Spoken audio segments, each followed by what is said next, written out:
Se Deus é a suma inteligência, a suma bondade, a suma competência, a suma presença, a suma caralho, a suma perfeição, suma tudo, por que cazzo ele fez o mundo desse jeito? Não é uma boa pergunta? Então, claro, tem resposta para tudo que você perguntar. Pensa você, 15 séculos de pensamento cristão tem resposta para tudo. Então, qual é a resposta? Se Deus é a suma perfeição e ele vai criar alguma coisa, ele tem que criar alguma coisa diferente dele. Porque senão ele não cria nada, a não ser uma extensão dele próprio.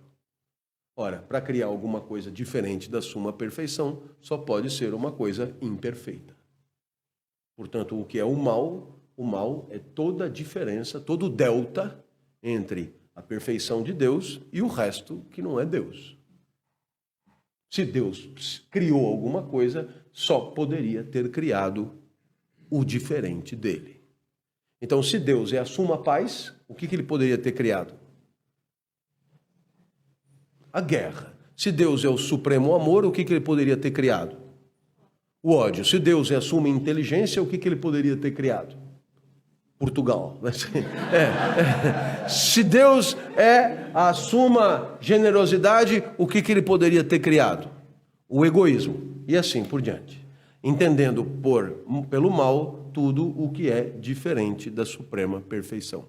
E naturalmente você perguntará, sim, mas então por que ele criou alguma coisa, já que tinha que ser diferente dele próprio?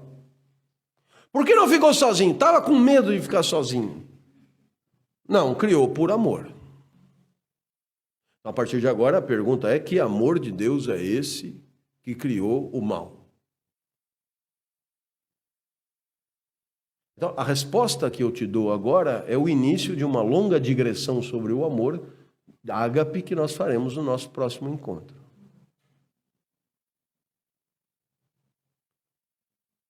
O professor Clóvis está dando aula.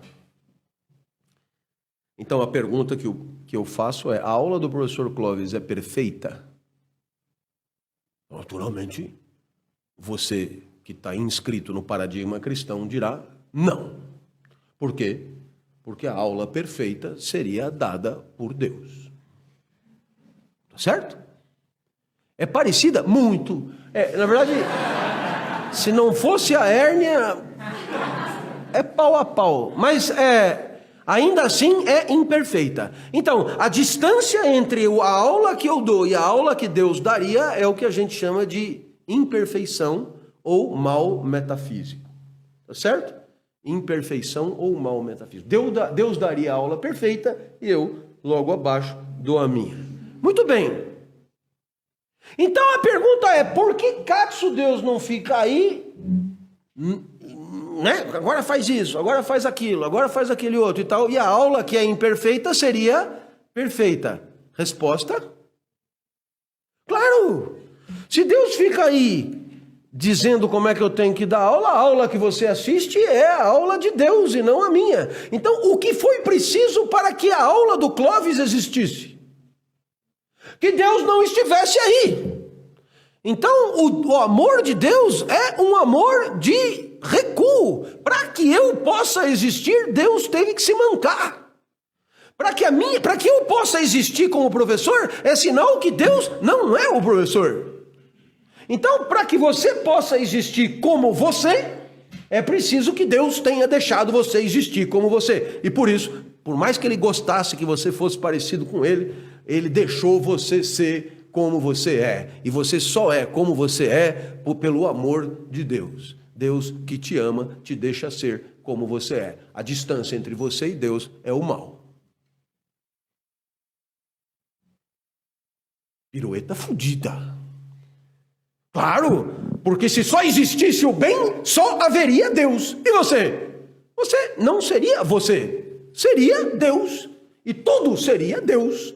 E não haveria mundo, só existiria Deus. Para haver mundo tem que ser diferente. Portanto, tem que ser imperfeito. Portanto, o mal tem que existir, já que Deus é o supremo bem. Então, naturalmente, o que nós poderíamos concluir? Que o mundo nada mais é do que as pegadas de Deus que esteve por aqui, mas foi embora, para que você pudesse ser o que você é. Então, essa ideia de um Deus que se retira, essa ideia de um amor de retirada, de um amor de recuo, de um amor em que você sai para o outro ocupar o espaço, é a ideia central do amor de Deus, ou ágape. Então, qual é o nosso objetivo agora? É mostrar como é que essa ideia pode estar presente no amor entre os homens. Essa é a primeira coisa. E segundo, mostrar como é que esse amor agapiano entre os homens deu origem à filosofia moral moderna. Porque toda a construção filosófica de Kant tem por fundamento o amor ágape entre os homens. É a moral do desinteresse. Deus se retirou. Procurem me entender, hein? Deus mais o mundo é menos do que só Deus. Tá claro isso? Deus mais você é pior do que só Deus. Você piora Deus. Mas então por que Deus, que tudo pode, não faz você ser... Porque aí você não seria você. Você seria ele próprio. Para você ser você, ele teve que aceitar esta redução. E você quem é? Você é aquele que estraga. Aliás, olhe no espelho. Você é o cravo do doce de abóbora, né? Você é a parte do chulé. Você é o que atrapalha. Se não fosse você, Deus estaria impávido na sua perfeição. Mas tem você. E Deus aguenta você. Por quê? Porque Ele te ama. Eu, por exemplo, meu filho trabalha com marketing. É amor de Deus. Eu deixei ele estudar marketing. Entendeu? Eu me retirei para ele poder existir. Marketing.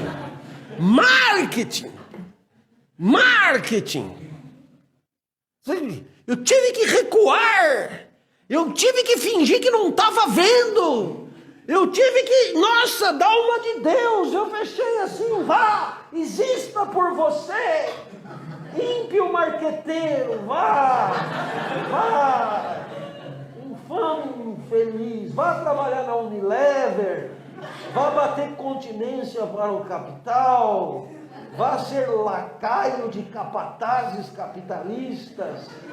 Vá ser você. E eu recuei para que ele pudesse existir como ele.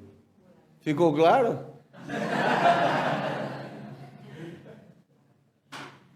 Então, lógico, eu não sei se você percebeu, mas nesse amor você se apequena para o outro existir.